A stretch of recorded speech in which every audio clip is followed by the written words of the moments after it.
My daughter-in-law called me a burden the same second my phone lit up with the mortgage confirmation for her house. I still remember the exact words because they hit harder than they should have. She was standing in the kitchen, wine glass in one hand, talking to one of her friends like I wasn't even there. She said, "I swear, sometimes I feel like I'm raising two people in this house instead of one. My husband and his mom." Then she laughed. A dry little laugh. The kind that tells you she'd been thinking it for a long time. Her friend laughed too. And that was bad enough. But then Madison lowered her voice just enough to make it cruel. "She's a burden, honestly. She brings nothing and somehow takes up all the space." I stood in the hallway with a basket of folded towels in my arms and just froze. I didn't say anything. I didn't drop the towels. I didn't make a sound. At 63, you learn how to go very still when somebody wants to humiliate you. That's when my phone buzzed in my cardigan pocket. I looked down. Payment successful. $2,184.72. I had just covered their mortgage. Again. They had no idea. Madison was still talking, still sipping her wine, still acting like I was some unwanted guest who had drifted into her perfect life and refused to leave. The truth was, that house would have slipped right through their fingers 2 years ago if I hadn't stepped in. But I let her talk. Big mistake. My name is Evelyn Carter. My son Daniel is 38. My daughter-in-law Madison is 33. On paper, they look like the kind of couple people admire. Nice neighborhood outside Charlotte. Big white kitchen. Matching SUVs in the driveway. Pictures online that make everything look polished and easy. Madison loves that part. The pictures. The image. The little captions about gratitude and family, and building a life together. What she never posts is the stack of bills she leaves face down on the counter when she thinks nobody's looking. She never mentions the late notices that used to come in plain white envelopes. And she definitely never mentions the private account that sends a payment to her lender on the 1st of every month. Mine. Daniel thinks I moved in because I was lonely after my husband passed. That's what Madison tells people too. That I needed help. Needed company. Needed a place to land. It makes her look generous. Makes Daniel look like a good son. I let them have that story because it was easier than telling the truth. The truth was, I came because Daniel was drowning and too proud to say it out loud. My husband saw it coming before he died. He made me promise I'd keep our son from losing everything if I could. So I did. Quietly. Cleanly. No credit. No speeches. No strings.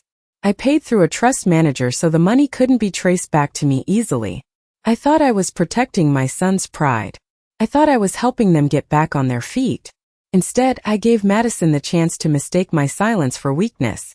I stood there another second, listening to her laugh in my kitchen like I was already halfway erased, and I realized something cold and clear. She thought I was living under her roof.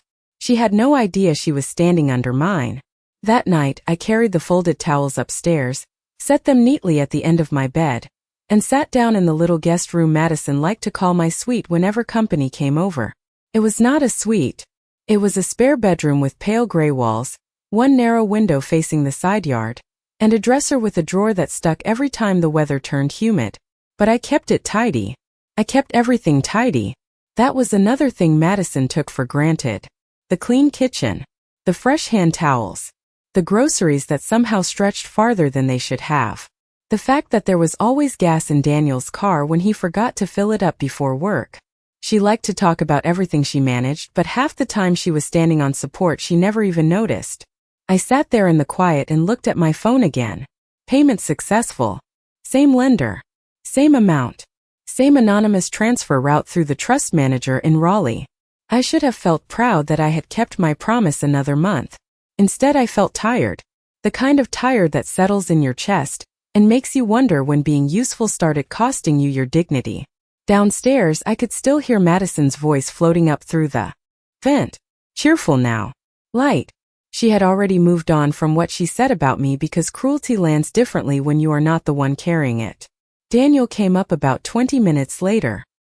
He knocked once and opened the door before I could answer. That was his way. Still part little boy even at 38. He leaned against the frame and gave me a tired smile. "Are you doing okay, Mom?" I looked at him for a second and tried to see the child I used to know. The one who cried when his goldfish died. The one who used to save me the last blueberry pancake on Saturday mornings. He was still in there somewhere. Buried maybe, but still there. I am fine, I said. Just a long day. He nodded like that was enough. Like fine was a real answer. Then he rubbed the back of his neck and glanced down the hallway before lowering his voice. Madison did not mean anything by earlier. She just gets stressed. I almost laughed. Not because it was funny, because it was familiar. That soft excuse. That gentle sanding down of someone else's sharp edges until I was expected to pretend they never cut me at all. She seemed pretty clear to me, I said. Daniel let out a breath. Mom, come on. She is juggling a lot right now. Work has been intense. The refinance fell through. Bills have been tight. She feels pressure all the time. There it was. Not an apology. An explanation. As if pressure turned disrespect into something reasonable. I folded my hands in my lap so he would not see them tense. Bills have been tight, I repeated. Daniel nodded. You know how it is. We are doing our best. I looked at him and something inside me shifted again. He had no idea. None. He was saying those words to the one person who had been quietly carrying the heaviest piece of that weight for 2 solid years. I wanted to tell him right then. I wanted to ask him if doing your best included letting your wife call your mother a burden while that mother paid for the roof over your head. But I stayed calm. I stayed still. That was the advantage of being underestimated. People revealed themselves when they thought you had no power. Daniel stepped farther into the room. Madison has been talking about making some changes around here, he said carefully. I already knew that tone. It was the tone people use when they want something selfish to sound practical. What kind of changes? I asked. He hesitated. Just maybe giving everyone a little more space. Better boundaries. Maybe looking at some senior communities nearby. Independent living. Something with activities. I stared at him. Not because I was shocked. Because I needed 1 extra second to keep my face steady. A senior community, I said. Daniel rushed in before I could say more. Not now. Not immediately. Just maybe sometime soon. To make things easier on everybody. Easier on everybody. I nodded slowly like I was considering it, but all I could hear was Madison downstairs, laughing with her friend in the kitchen I stalked. Inside the house I was still protecting, while my own son stood in my doorway trying to package my removal as a kindness. The next morning Madison acted like nothing had happened. That was her talent. She could say something ugly one night and wake up glowing the next morning like she was starring in her own little lifestyle commercial. She stood in the kitchen in matching cream workout clothes, blending one of those green smoothies she always posted online with captions about wellness and discipline, while I stood at the stove making Daniel the eggs he had liked since he was 8 years old. Madison looked over her shoulder and smiled at her phone before taking a picture of the marble counter, the fresh flowers, the sunlight coming through the windows. She angled it carefully so my coffee mug and the pan on the stove stayed out of frame. Then she typed something with her thumb and laughed softly. Building the life we dreamed of, probably. Or grateful for every blessing. Something polished. Something false. Daniel came downstairs in his work shirt, still buttoning one cuff, and kissed her cheek. Morning, babe. Morning, she said sweetly, then turned to him with the same soft voice she used whenever she wanted to sound supportive. I made your shake. It is on the counter. He thanked her and then looked at the stove. Oh, Mom, you did not have to make breakfast. I make breakfast every morning, I said. He gave me a distracted little smile and reached for a plate. Madison did not even look at me when she said she cannot help herself. Her generation needs to feel useful. Daniel chuckled under his breath like that was harmless. I did not. I set the eggs down in front of him and sat with my coffee, saying nothing. Silence makes people careless. Madison was already scrolling through her calendar. She had lunch with friends at 1, then a furniture appointment at 3. New dining chairs, she said. The ones we have are fine, Daniel replied. She gave him a look. Fine is not the point. We need the house to feel elevated. Elevated. That word stayed with me. Elevated with what money, I wondered. Elevated by whose sacrifice? She looked around the kitchen, then at me, and smiled in that thin little way that never reached her eyes. If we are going to refresh the dining room, we should probably think about the guest room too. It is not really working long term. Daniel stiffened just a little. Madison, he said quietly. What? She asked, all innocence. I am just being practical. If your mother is going to be comfortable, maybe she would do better somewhere designed for people her age. More accessible. More social. Less crowded for everyone. Less crowded.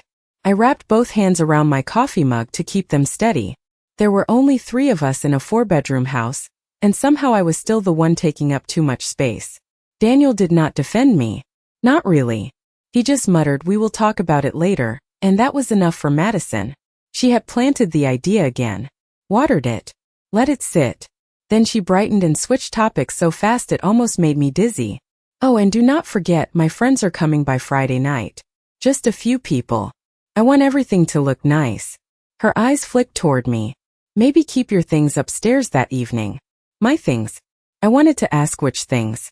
My sweater on the chair. My reading glasses by the lamp. My presents. But I already knew the answer. After Daniel left for work, Madison wandered back into the kitchen and leaned against the island, sipping her drink like she was supervising staff. You know, Evelyn, she said, dragging out my name in that way she used when she wanted to sound calm and superior. I think Daniel worries about you more than he says. I looked up from rinsing a plate. Does he? She nodded. He feels responsible. It is a lot for him. Financially, emotionally, all of it. That one almost made me smile. Financially. She had no idea. I dried my hands and turned to face her. You seem very concerned about what is a lot for Daniel. She missed the meaning completely. I am his wife, she said. Of course I am. Then she lowered her voice and gave me a pitying look I will never forget. I just think at some point people should stop leaning on their children. I stared at her for one long second. Then I nodded like I accepted every word. But inside something hardened. She thought I was leaning on my son. She still did not understand that without me, the whole polished little life she was so proud of would start cracking right down the middle. Friday came with polished countertops, scented candles, and the kind of forced cheer that usually means somebody is trying too hard to impress the wrong people. Madison had been preparing for that little gathering all week like the governor was stopping by instead of 4 women from her Pilates class and one neighbor she barely liked. By 5 o'clock, every throw pillow in the living room had been fluffed, a cheese board sat on the island like it belonged in a magazine, and Madison had already changed outfits twice. She settled on a fitted cream sweater and dark jeans, then looked me over in the hallway and said, "Are you staying upstairs tonight?" She said it lightly, but there was steel under it. I was standing there with a basket of clean napkins I had just ironed for her. I looked at her for a second and asked, "Am I supposed to?" Madison smiled like she had prepared for that question. "I just thought it might be easier. The girls can get a little loud and I know you like your quiet." That was not what she meant and we both knew it. She wanted the house to feel younger, cleaner, less complicated. She wanted to entertain without anything reminding her that the woman she had called a burden was still part of the picture. I set the basket down on the console table and said, "I live here too." Her jaw tightened. For half a second. Then Daniel walked in from the garage and the whole thing shifted. She turned sweet immediately. "Perfect timing, babe. Can you help me move the bar cart?" Daniel loosened his tie and gave me a tired look, the kind that already asked me not to make things difficult. That look used to break my heart. By then it mostly made me tired. The guests arrived at 6:30 carrying wine bottles and loud opinions. I stayed downstairs on purpose. Not to start trouble. Just to stop disappearing. I sat in the den with a library book open in my lap, close enough to hear them all but far enough to let Madison pretend I was not there unless she needed a prop. And that is exactly what happened. First it was little things. Madison showing off the kitchen renovation like she had built it herself. Madison talking about rates and design choices and how stressful it was maintaining a house this size. Then one of the women asked if Daniel's mother lived nearby. Madison laughed into her glass and said, "Near? She is in-house. Full-time."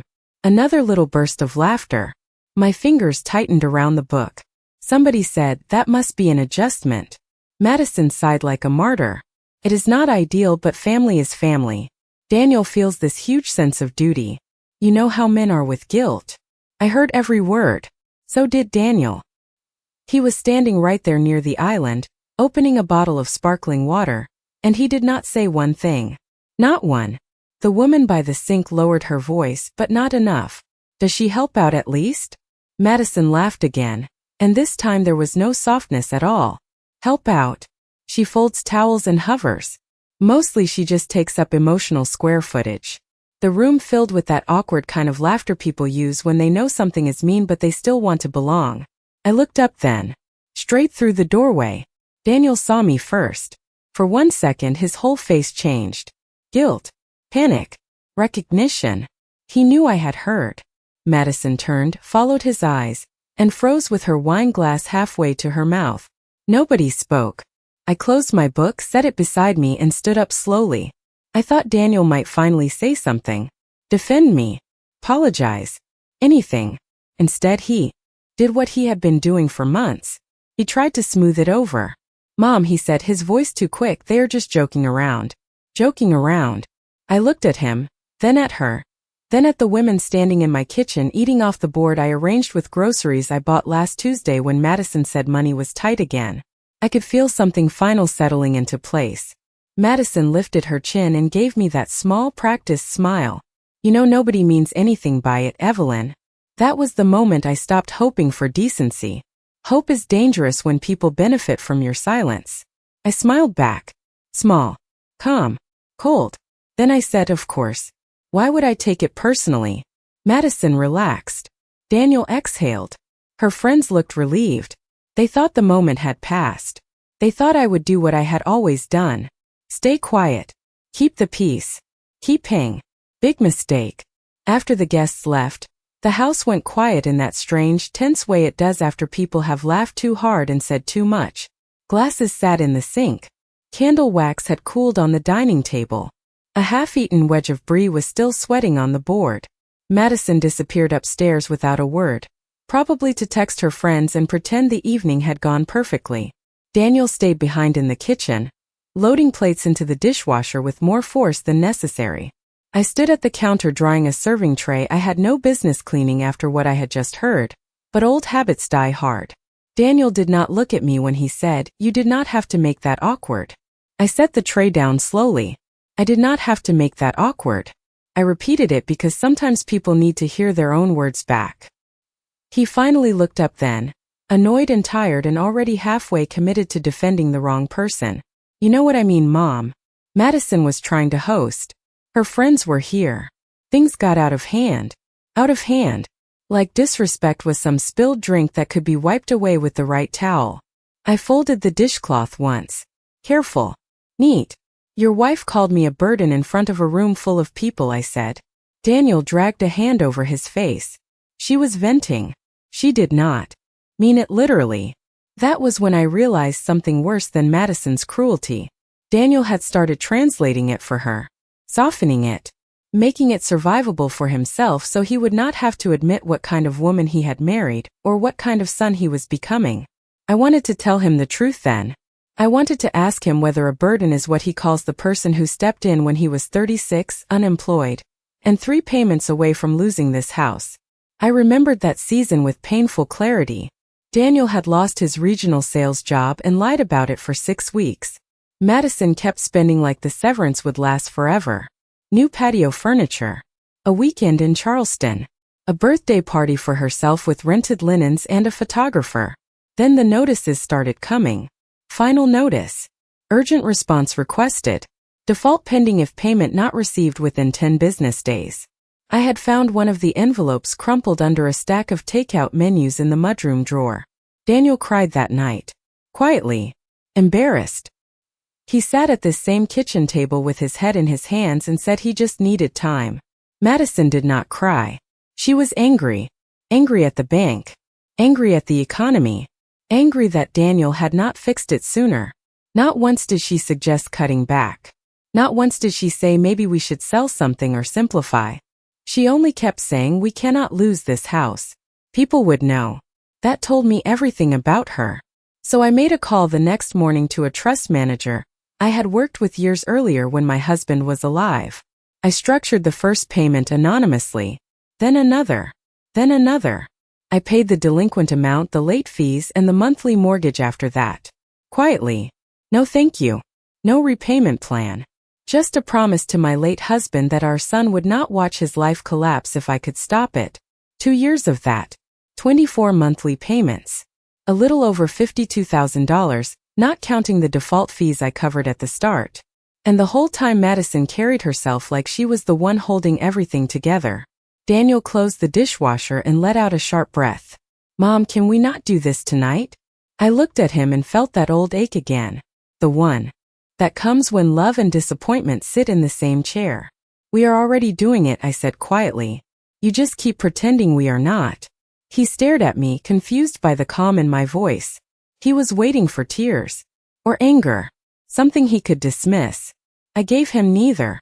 I rinsed the last wine glass and placed it on the drying mat. Then I said, you should get some sleep, Daniel. You look exhausted. He frowned at me like he knew something had shifted but could not name it. He was right. Something had shifted. I was done protecting people from the consequences of what they had chosen to become. The next morning I did something I had not done in a long time. I stopped moving around that house like I needed permission to exist. I made my coffee. I sat at the kitchen table instead of taking it upstairs. I read the paper on my tablet while the sun came in through the back windows and lit up every expensive surface Madison loved to show off online. Around 8, she walked in wearing a fitted white blouse and those sharp little gold hoops she always wore when she wanted to look polished and important. She stopped when she saw me at the table. Just stopped. Like I was a chair someone had dragged into the wrong room. Then she smiled. Too quickly. Morning, Evelyn. I looked up. Morning.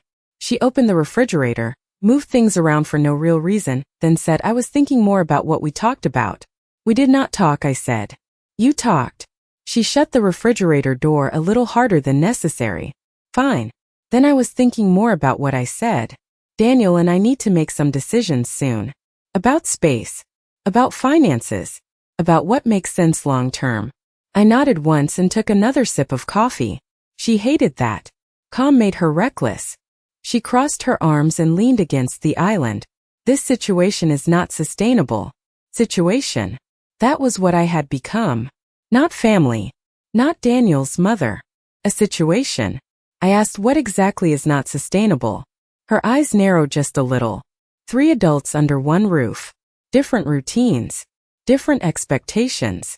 And honestly, the emotional strain. I almost admired the way she dressed up selfishness as concern. Then Daniel came in, still checking something on his phone, and the second he saw both of us standing there, his shoulders tensed. He already knew what kind of morning it was going to be.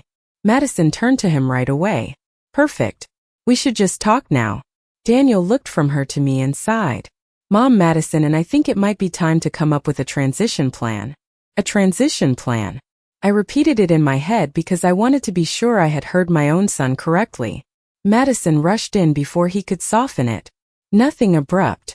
We are not monsters. But maybe 60 days. That gives you time to explore options, tour places, figure out what works for your budget. Your budget. I looked at her so steadily that she had to glance away first. Daniel pulled out a chair but did not sit. He looked uncomfortable. Good. He should have. Mom, we just think everybody would be better off with clearer boundaries. There it was again. Everybody. That magic word people use when they mean themselves. I set my mug down carefully. And if I do not want to leave? Madison gave a short laugh before she could stop herself. Evelyn, come on. This is Daniel's home. The words landed clean and cold. Daniel's home. Not the banks. Not the lenders. Not the anonymous account that had kept this place from sliding into foreclosure. Daniel finally spoke, quieter now. Mom, maybe it would be healthier. For all of us. Healthier. I looked at him and felt the last of my hesitation burn off. He was not confused anymore. He was choosing. Maybe not loudly. Maybe not proudly. But he was choosing her comfort over my dignity. Madison must have seen something change in my face because she straightened and added, we are not asking for much. Just respect for the life we built. I almost smiled at that. The life we built. I had heard enough. I stood up, rinsed my coffee cup, and set it in the sink. Then I turned back to both of them and said, you are right about one thing. This cannot continue the way it has been. Madison relaxed immediately. She thought she had one. Daniel looked relieved, which was somehow worse. Neither of them understood what I meant.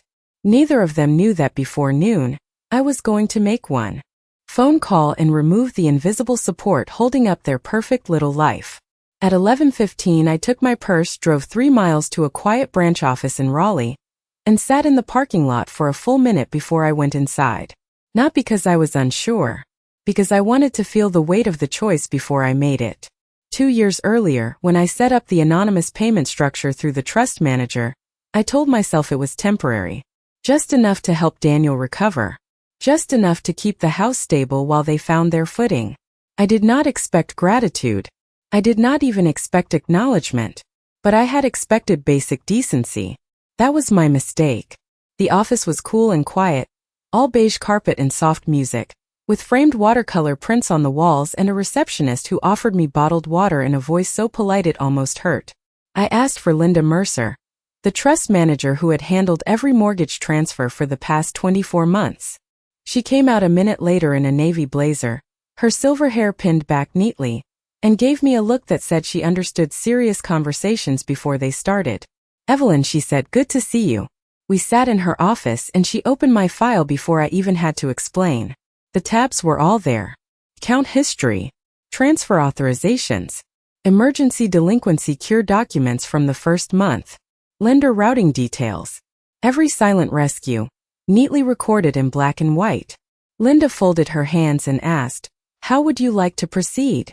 I looked down at the file and saw the whole thing for what it really was. Not generosity. Not anymore. A system that had allowed 2 ungrateful people to believe their comfort came from their own hard work, while they treated me like dead weight. "I want the payments stopped," I said. "Effective immediately." Linda held my gaze for a second. "Are you certain? The next scheduled transfer is in 9 days. I nodded.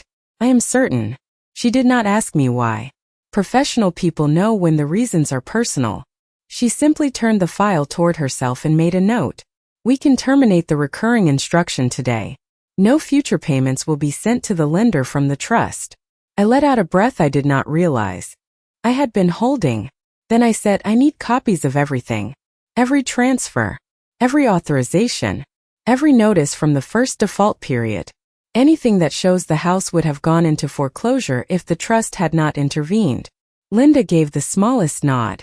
"Understood." She printed while I sat there listening to the machine pull page after page into the tray. 2 years of proof. Dates. Dollar amounts. Confirmation numbers. The delinquency warning from 24 months earlier. The reinstatement summary I had funded in one lump payment to stop legal action before it started. The monthly transfers after that, all in exact amounts, all on time. A paper trail more honest than either Daniel or Madison had been with me in months. When she handed me the folder, it was thicker than I expected. Heavy. Solid. Real. "This is complete through the most recent payment," she said. I tucked it carefully into my purse. Then I asked one more question. "How long after the missed payment before the lender contacts the borrowers directly?" Linda checked the notes. "Usually within 10 to 15 days after the due date, depending on the servicer's cycle. If there have been prior issues, it can move faster." Prior issues. That almost made me smile. They had no idea how close they had come before. They had no idea that the life Madison liked to call elevated had once been hanging by a thread. I stood to leave and Linda walked me to the door. As she reached for the handle, she paused and said, "For what it is worth, people rarely appreciate what they never had to struggle for themselves." I looked at her and nodded once. That is about to change. Back in my car, I set the folder on the passenger seat and rested my hand on it for a second. No shaking. No guilt. Just clarity. Then my phone buzzed. A text from Madison. "Can you pick up sparkling water and lemons on your way back? We are out." I stared at the message and laughed for the first time in days. Not because it was funny, because it was perfect. She still thought I was running errands for a life she built on my silence. I started the car, drove home, and left the store right where it was. From that moment on, every comfort they took for granted was on borrowed time. 9 days later, the first crack showed up exactly where I knew it would. Madison was in the kitchen with her laptop open, half-drunk coffee beside her, scrolling through something with that distracted, irritated look she always had when life dared to inconvenience her. Then she went still. Completely still. I was at the sink rinsing berries and I did not even turn around at first. I just waited. A few seconds later, she said Daniel's name in that sharp voice wives use when they want panic to sound like authority. Daniel came in from the home office already frowning. What is it? Madison spun the laptop toward him. I could not see the screen from where I stood, but I did not need to. Past due notice. Payment not received.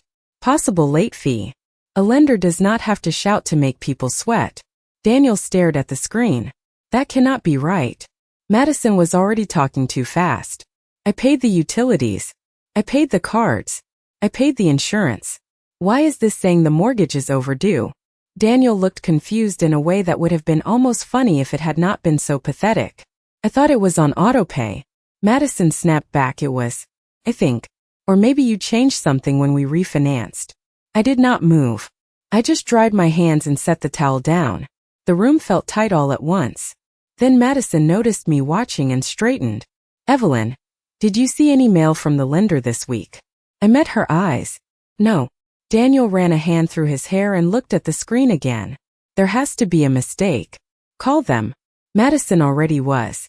She put the phone on speaker and paced by the island while the automated system thanked her for her patience in that cheerful tone companies use right before they ruin your day. When the representative finally came on, Madison went full Polish charm. Hi, yes, I am calling because we received a notice saying our mortgage payment was missed, but that has to be incorrect. There was a pause. Then more tapping on the other end. The representative asked for verification details. Madison answered all of them. Then the woman said something that wiped the color right out of her face. The automatic third-party recurring payment instruction on the account had been terminated. Daniel looked up sharply. Third-party what? Madison covered the phone and whispered, I do not know. The representative kept talking. The prior payment arrangement had ended. No replacement payment had been received. The account was now delinquent. A late fee had already posted. If the balance was not cured by the 15th, further action could follow under the terms of the loan. Daniel stepped closer to the phone. What third party? The woman would not provide a name without authorization from the source account. Of course she would not. Madison ended the call and just stood there breathing hard. For the first time since I moved into that house, she looked genuinely unsure of herself. Daniel turned to her. You did not know about this. Madison fired back, why would I know about some random third party? Then both of them looked at me. At the same time. Not because they knew yet. Because something in my face told them I did. I walked to the table, pulled out a chair and sat down. Calm. That made them nervous faster than yelling ever could. I set my purse in my lap, opened it and took out the folder Linda had prepared for me. Thick. Clean. Precise. I laid it on the table between us. Madison stared at it. Daniel stared at me. What is that? He asked. I folded my hands on top of the papers and said, the reason you still have this house. Nobody moved. Madison gave a short, brittle laugh. What is that supposed to mean? I opened the folder and slid the first page across the table. It was the delinquency notice from 2 years earlier. Final warning before foreclosure review. Daniel picked it up and read just enough for his face to change. Madison grabbed the second page, then the third. Reinstatement amount. Trust transfer confirmation. Monthly mortgage payments. Page after page. Date after date. 2 years of them living under a roof they thought they held up themselves. Daniel looked at me like he had forgotten how to breathe. Mom, he said quietly. I did not raise my voice. I did not need to. I just looked at both of them and said, the burden you mocked is the reason this house was never taken from you. Daniel sat down hard like his knees had given out under him. He kept one hand on the edge of the table and stared at the pages spread in front of him like they might rearrange into some kinder version of the truth if he looked long enough. Madison did not sit at all. She stood there with one hand pressed against the counter, eyes moving from one transfer confirmation to the next, reading the same lines over and over because her mind could not make them fit the story she had built about herself. I let the silence do its work. It was the first honest thing in that room in a long time. Daniel finally looked up at me, and his voice came out smaller than I had heard it in years. You paid all of this. Every month, I said. His eyes dropped again. Madison shook her head before she spoke, like denial could save her if she moved fast enough. Why would you do that without telling us?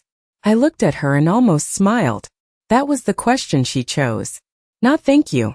Not how close were we. Not what did we owe you. Just why would you do it without telling us? I answered her exactly the way the moment deserved. Because I was trying to help my son, not impress my daughter-in-law. Daniel flinched. Good. Madison folded her arms and tried to gather herself, but the polish was gone now. All that was left was the woman underneath. If this is true, she said, and the fact that she still said if told me everything, then why stop now? I leaned back in my chair and held her gaze. Because I heard what you really thought of me. Because I watched my own son stand there while you called me a burden. Because the two of you sat in this house and talked about moving me out like I was an inconvenience instead of the reason your lender was not already done with you. Daniel opened his mouth, but nothing came out. Madison looked at him, waiting for rescue. He had given it to her every other time. This time he just looked ashamed. I reached into my purse again and took out one more sheet. The current past due notice. I set it on top of the others.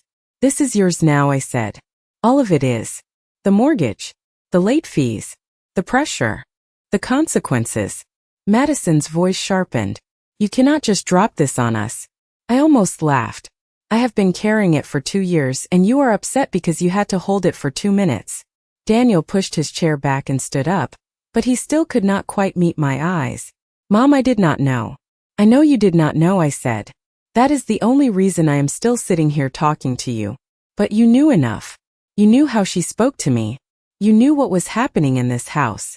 And every time you chose the easy version, every time you told me she was stressed, every time you asked me to understand.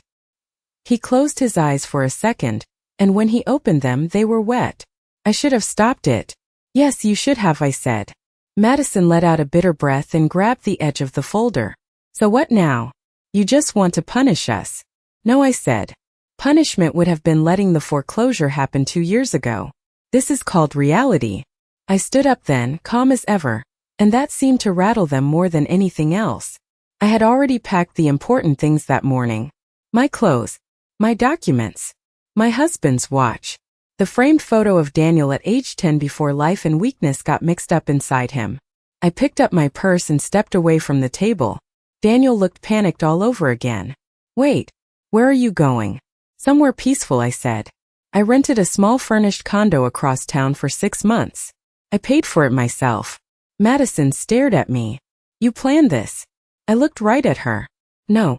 I prepared for the truth. There is a difference. Daniel followed me halfway to the front door. Mom, please. We can fix this. I put my hand on the knob and turned back one last time. You can fix the mortgage. You can fix your spending. You can fix the way you let your wife talk to people. What you do not get to fix overnight is character. That takes longer. Madison said nothing. She finally understood that charm was useless when the person you mocked stopped funding your comfort. I opened the door, stepped into the afternoon light, and felt something I had not felt in that house for a long time. Relief. Behind me was their silence, their bills, their overdue notice, and the life they swore they built. In front of me was air I did not have to earn. I got in my car and drove away knowing one simple thing. They had spent 2 years mistaking my kindness for weakness. They would never make that mistake again.